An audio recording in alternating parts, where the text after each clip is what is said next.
Hey, we're so happy that you have made it today to church. Whoever you are, wherever you are, and however you find yourself watching this service, we are really pleased that you are here. And hey, if it's your first time joining with us today, we would love to connect with you. If you're watching via our website, you can click the little blue button below. And if you are watching from anywhere else, you can copy and paste the link that is on the screen. But we hope today that this talk inspires you. We hope it encourages you. So let's lean in and listen while we watch today's message. Well, hey everybody, welcome to Liverpool One Church's online service. And guys, it is so great that you have found us online and you're joining us today. So whatever platform you're watching from, whether it's just the website, whether it's Instagram Live, whether it's YouTube, Facebook Live, welcome. And today we're going to be talking about a subject that I think, if we're going to be really honest, it affects us all. But the reality is that it's really easy for us to kid ourselves into thinking that this might not affect us at all. And that's why today I want to talk to you about how to live life and avoid being distracted. Now, some of you right now are thinking, why are we talking about this in church? Well, the bottom line is this: if you're anything like me, I get distracted so easily. Like, seriously, it doesn't even take a whole bunch of stuff to be happening around me, and I am like on a thought process heading one way, and then within an instant I'm on another one. Like, it only takes the phone to go, the sound of a message alert to come through, it only takes a different conversation, and before you know it, I'm no longer doing what I really valued and thought was so important to do just a few moments earlier, because I get distracted. And chances are you've probably had a day, because I certainly have, where you feel like you're just not able to get anything done. And in this season that we're all in, you know, especially because a lot of our structures have changed, we feel this all the more. Maybe your life right now is one that looks like your structure and your routine has all changed completely, and you feel like, man, I'm just not able to get anything done in my day. Or maybe you're sat there and you're thinking, never mind my day, I've not been able to get done throughout my entire year all the things that I'd previously determined as being important to me, that I held in great value and I wanted to achieve. And you're like, why is that? Well, chances are it's because we get distracted. So that's why I want to answer this question. What do you do with distraction? And what's funny is that really we're all the same in this. Like, how many times have you started a week or a month or even a year, you know, and you've got these great ideas about what you value the most, and you're going to achieve this, you're going to accomplish this. Like, you've got these predetermined goals in your mind, and you're thinking to yourself, in the next 12 months, I'm going to move from A to B. Like, I'm going to have done this. And it could be a variety of things. And yet, when you get to the end of the year and you look back at what you said previously you were going to accomplish, how many times have you gone, maybe you're like me, like, I wasn't able to do even half of what I'd decided I was going to try and do this year. Or maybe you've had a month like that. By the end of this month, I'm going to be doing this. Or a week like that. By the end of this week, I wanted to have finished, and it could be anything, right? A renovation project that you've got going on at home. It could be a key and important conversation that maybe you've got to have with a friend or a family member, maybe a staff worker. And all of a sudden you realize at the end of the week that you haven't been able to get done all that you really wanted to get done. And that is frustrating. And we're all not really different in that, because distractions affect us all. And for me, like I say, it just doesn't take all that much. Sometimes I can be kidding myself into thinking like I am so busy and I'm working away at my laptop, and maybe I'm just looking up something for a bit of research. And then before you know it, you find yourself scrolling through YouTube, and then you're typing in the search questions such as like, what can swim faster, a hippo or a buffalo? And then 10 minutes in, you find yourself, you're watching all of these mad, random wildlife videos that are nothing at all to do with anything that you're currently working on. And yet these distractions so easily pull you away from what's most important. We all know what this is like. And for me, the biggest frustration is this. In my mind, I know what's most important that I should be doing today.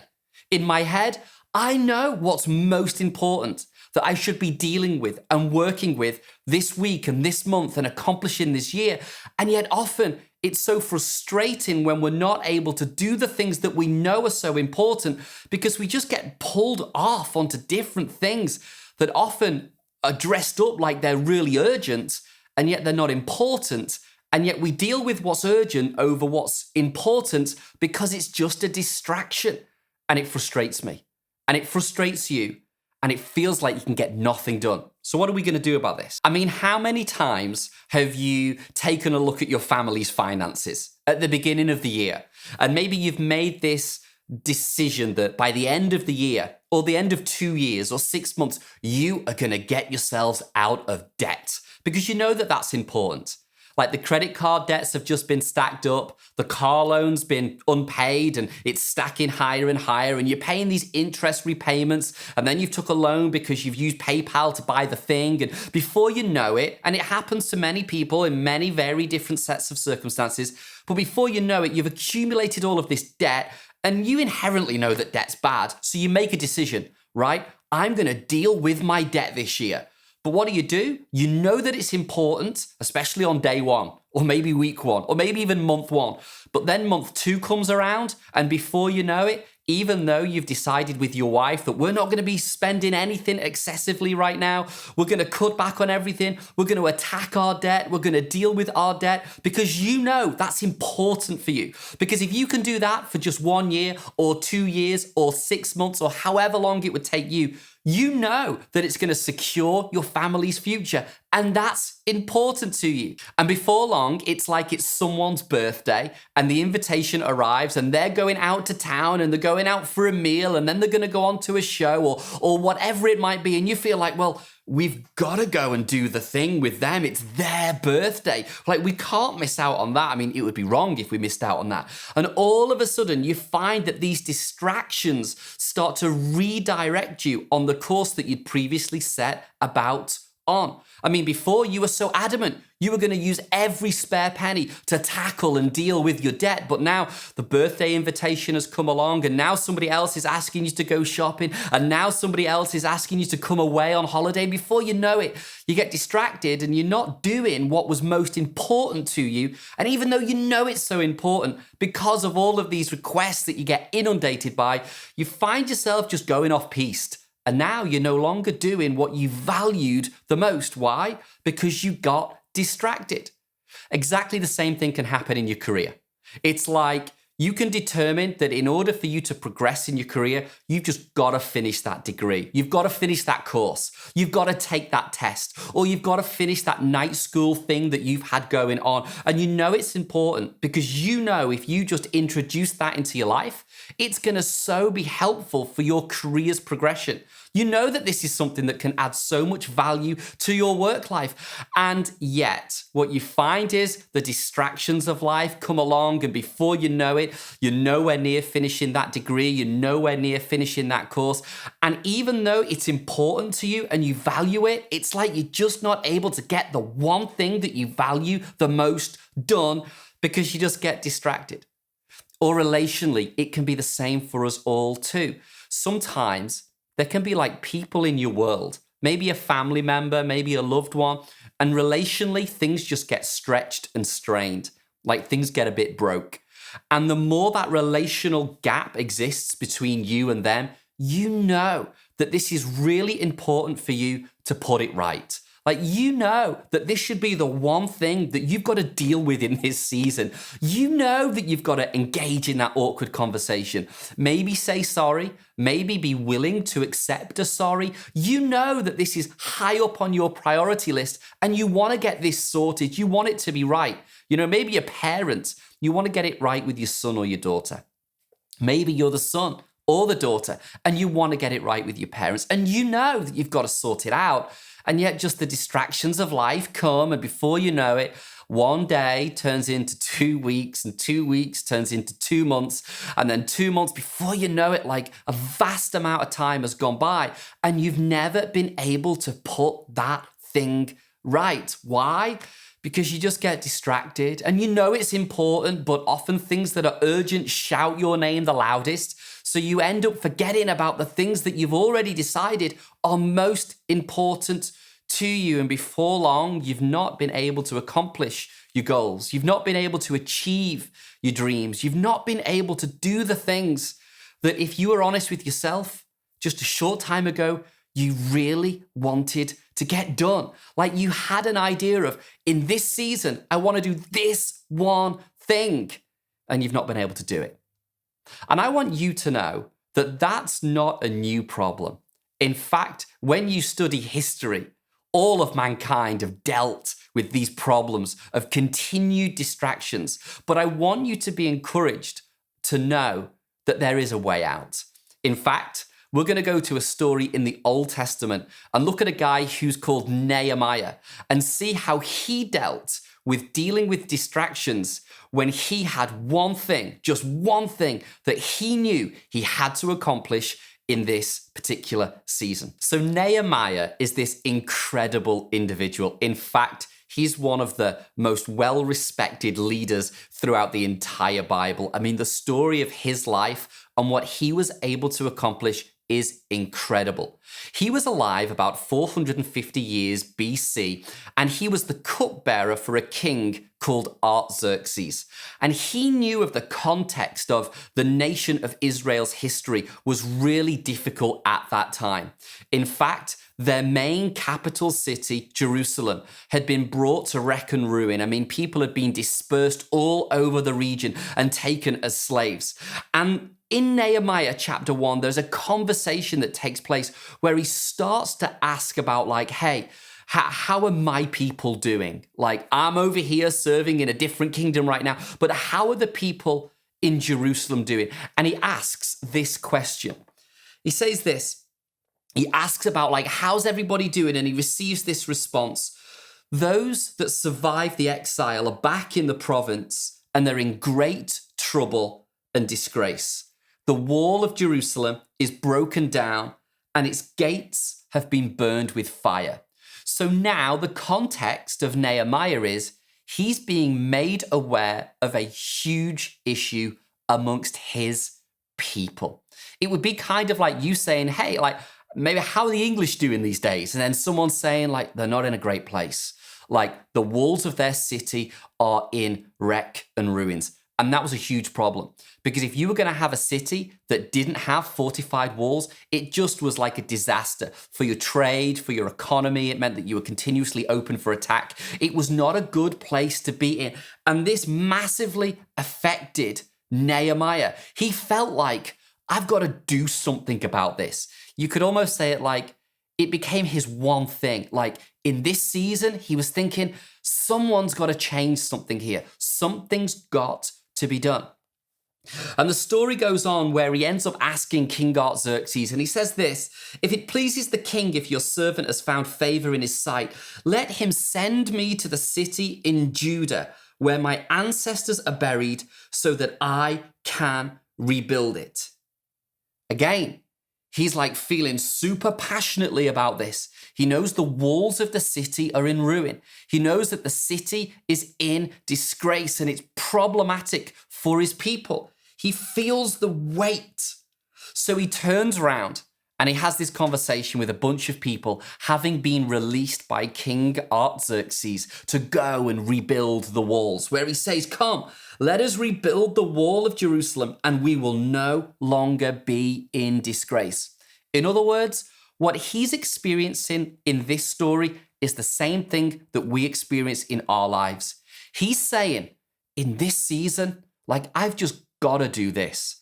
I can't put it off anymore. It's something that I've got to tend to. I've got to do this. You know, the same way that we say about something that's going on in our lives, like, I've just got to deal with this. I've just got to sort the business out, or I've just got to start the new business, or I've just got to apply for that new position, or I've just got to climb the family out of debt, or I've got to fix that relationship thing. He was saying the same thing that we say. He's like, this is my one thing.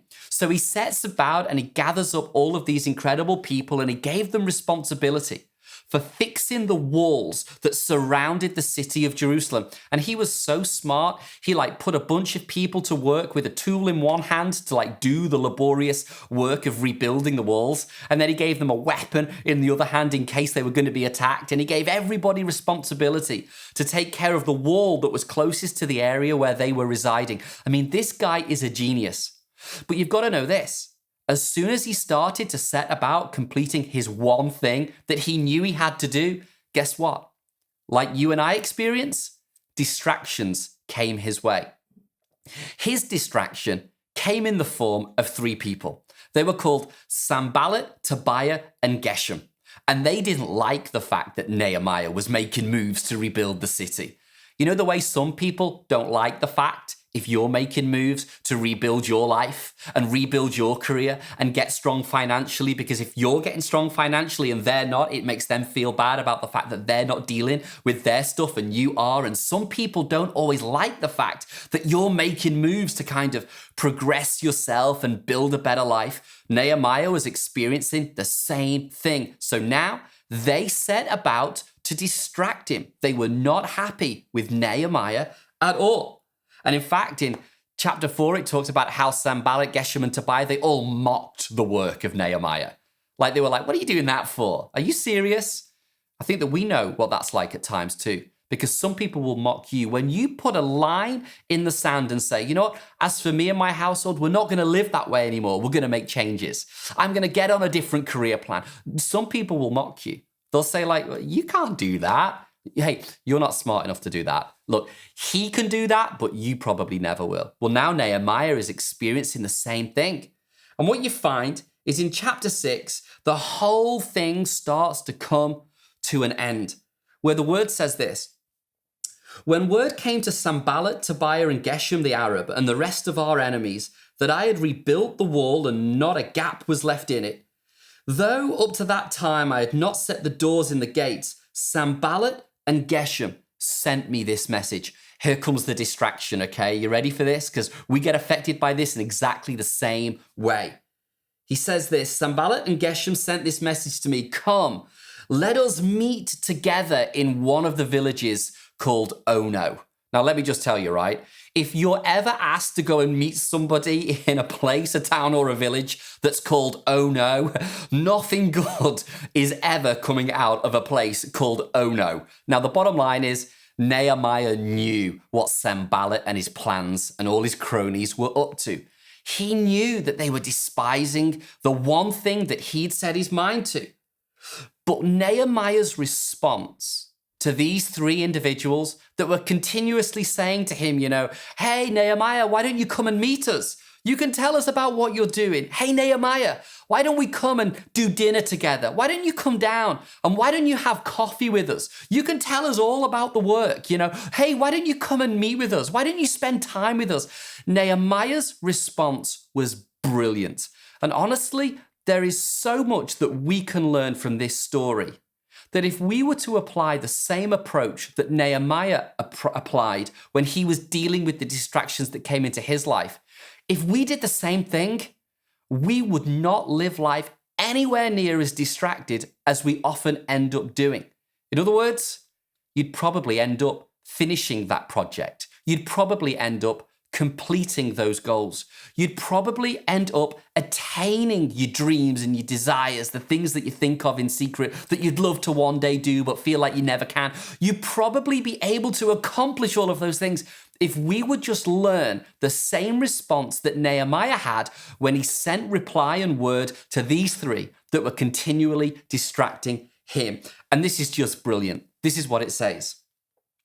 And it's talking about how Nehemiah knew what was going on. But they were scheming to harm me. So I sent messengers to them with this reply. So if you've got a Bible right now, get ready to highlight this, underline it. Here comes my big left hook. This is the one thing that you've got to know. This is the one takeaway point that you've got to understand if you want to successfully be able to deal with the one thing that's most important to you. He says this in response to them: I am carrying on a great project and cannot come down.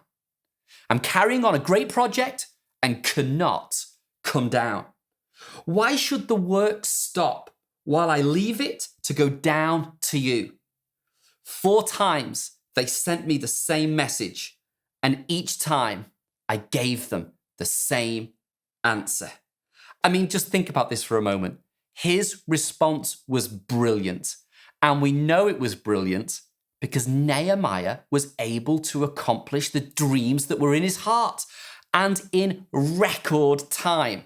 52 days it took Nehemiah and his team of amazing, willing volunteers and crew and people to rebuild the entire walls in Jerusalem. 52 days. But it was all because he knew how to deal with distraction. It was all because of this statement that he made. I'm carrying on a great project and I cannot come down. He was saying, no, I'm not moving away from what is most important to me right now to come down and talk with you. He was saying, look, I've not got time to be pulled off track from what I'm trying to achieve, so I'm not coming down. I'm involved with a great project, so I'm not coming down. And I just wonder, could it be different for each and every one of us if we learnt the art of saying that statement too? You know, like when you're tempted to get distracted and pulled off track from the one thing, whatever that might be for you, and you know what it is that you're desperately trying to achieve in this season, like how much better would it be for you if this statement helped keep you on track by saying, I'm involved in a great project and I cannot come down. So let's just try and make the whole thing real for us, right? Let's try and map this out, what it actually looks like to us, for us to learn the art of saying this statement or an equivalent statement so it can really relate to you. Because imagine if you're the dad right now and that you are working every hour that God sends you. I mean, like you're just working all the overtime on the planet because you've got a dream. You've got one thing that's in the back of your mind, and your dream is that you're going to save up enough money, maybe to create a deposit for your first family home. Have you ever noticed how when you set about doing something like that it's at that point, all of a sudden, the boys call and they're like, hey, yo, you coming to town today? Hey, you want to come and see the game with us? Hey, you want to come and do this thing? And how tempted do we all get in those circumstances? Because the bottom line is, there's nothing wrong with that, and that's fun. Like, man, I love socializing. I love hanging out with friends, right? I mean, and I miss it right now. In this season, this feels real tough for me, as it does for a bunch of you. But when you've got a goal and you're working every hour God gives you to work, and you're saving hard because you want a deposit for a house, and then your friends say, hey, are you going to come out right now? Them asking for you to come and be with them, there's nothing wrong in that. There's nothing bad in that.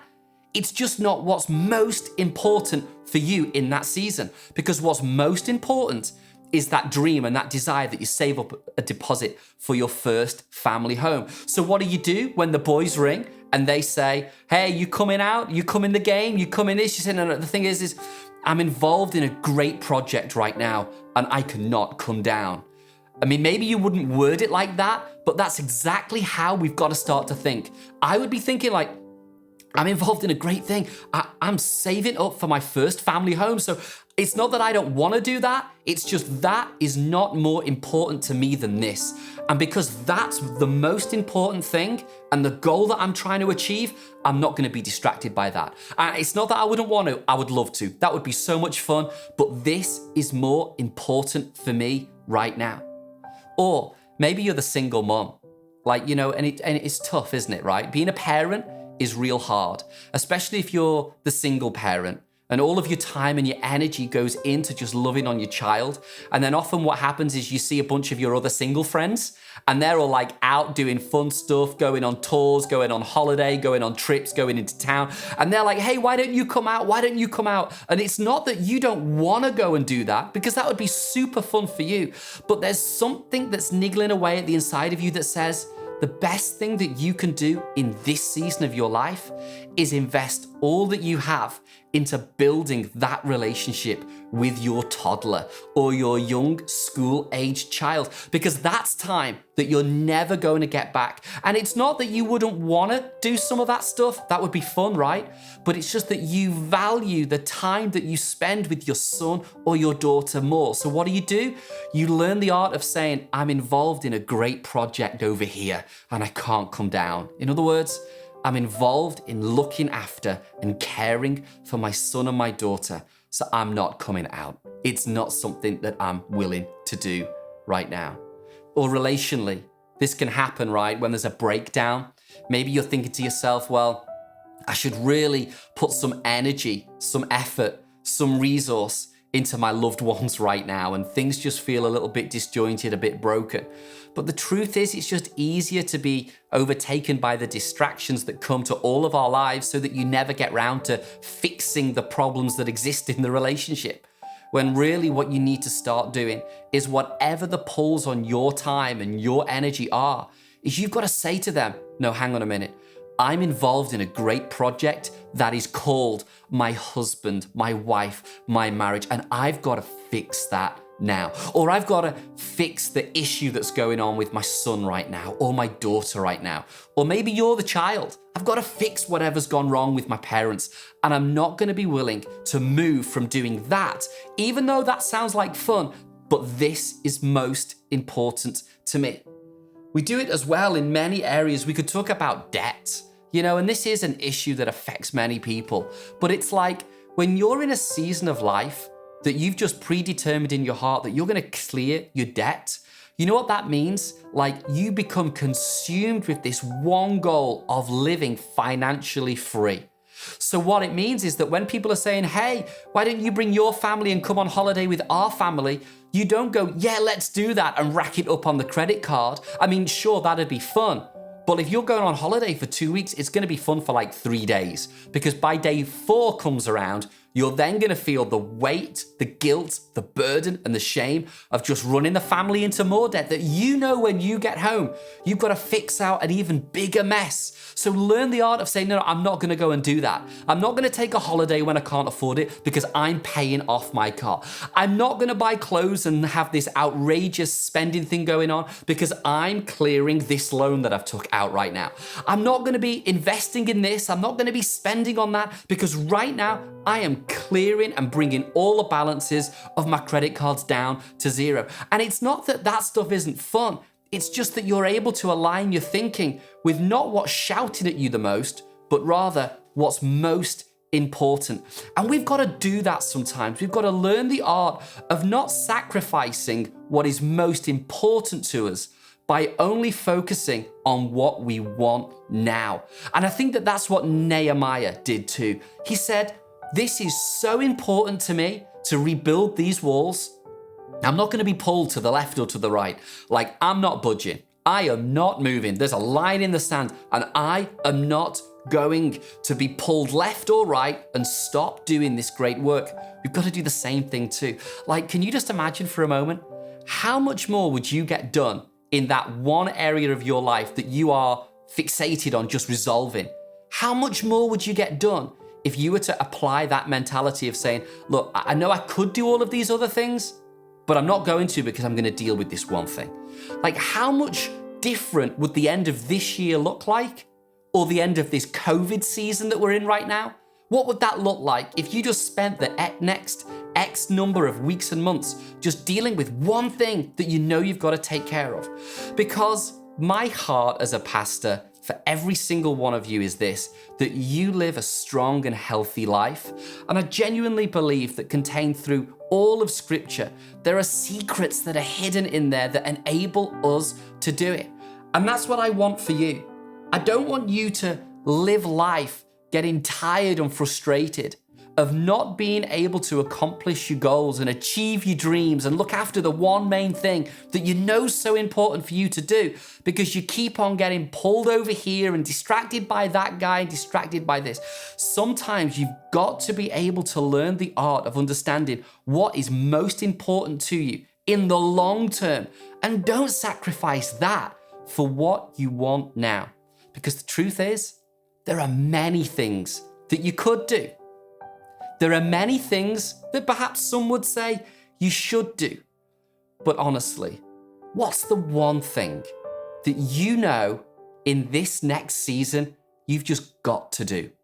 And whatever that one thing is, I want you to start saying about that one thing fiercely, like fight for it.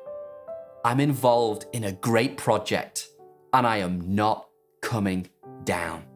I'm involved in this one great work and I'm not going to stop at it until I've got that one thing sorted. Because how much better would your life be, and mine too, if we all said the same thing that Nehemiah learned to say to everybody that tried to pull on his time.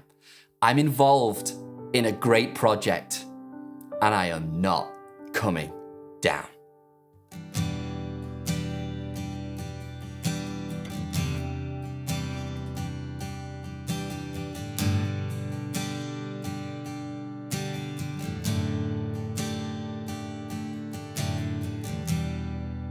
Oh, the wonder of your love leaves me speechless, undone. Oh, the mystery of your grace, that it covers my mistakes. In awe of you, I'm in awe of you. I've never known love like this, so beautiful. I'll never get used to this. My heart is yours. Of this I am convinced. From now until the end, I've never known love like this. So beautiful, so beautiful,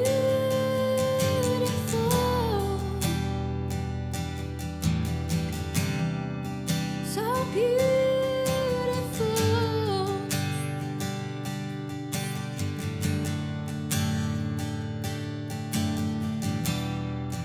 When I think of what you've done,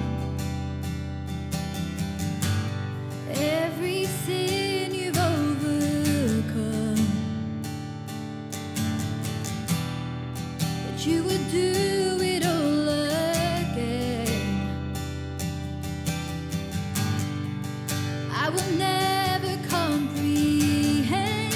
In awe of you, I'm in awe of you. I've never known love like this, so beautiful. I'll never get used to this. My heart is yours. Of this I am convinced. From now until the end, I'll never know love like this. So beautiful, so beautiful,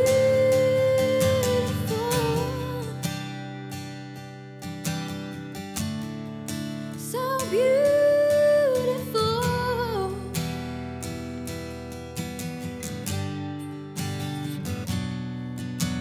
You don't leave me where you found me.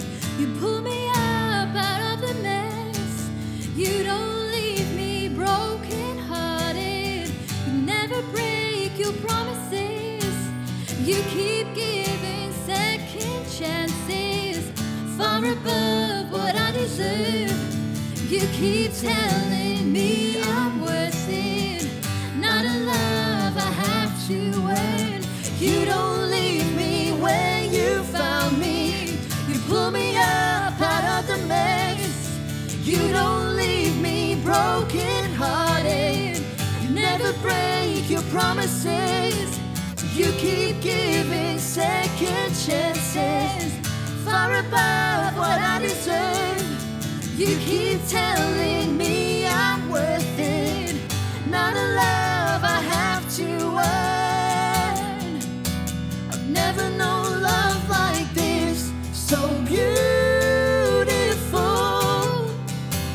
I'll never get used to this. My heart is yours. Of this I am convinced. From now until the end, I'll never know love like this. So beautiful. I've never known love like this. So beautiful.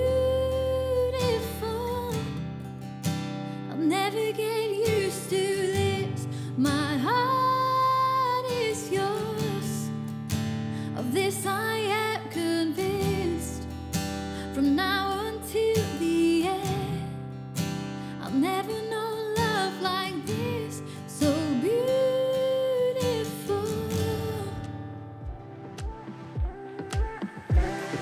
Before we close today, we would like to give you the opportunity to partner with us financially. Because of your generosity, we have been able to help and to feed some of the most vulnerable and deprived people within our city. Never forget that every pound has a face attached to it, that behind your financial giving, there are people that are receiving and benefiting from what is the most difficult time in their life during this season. So thank you.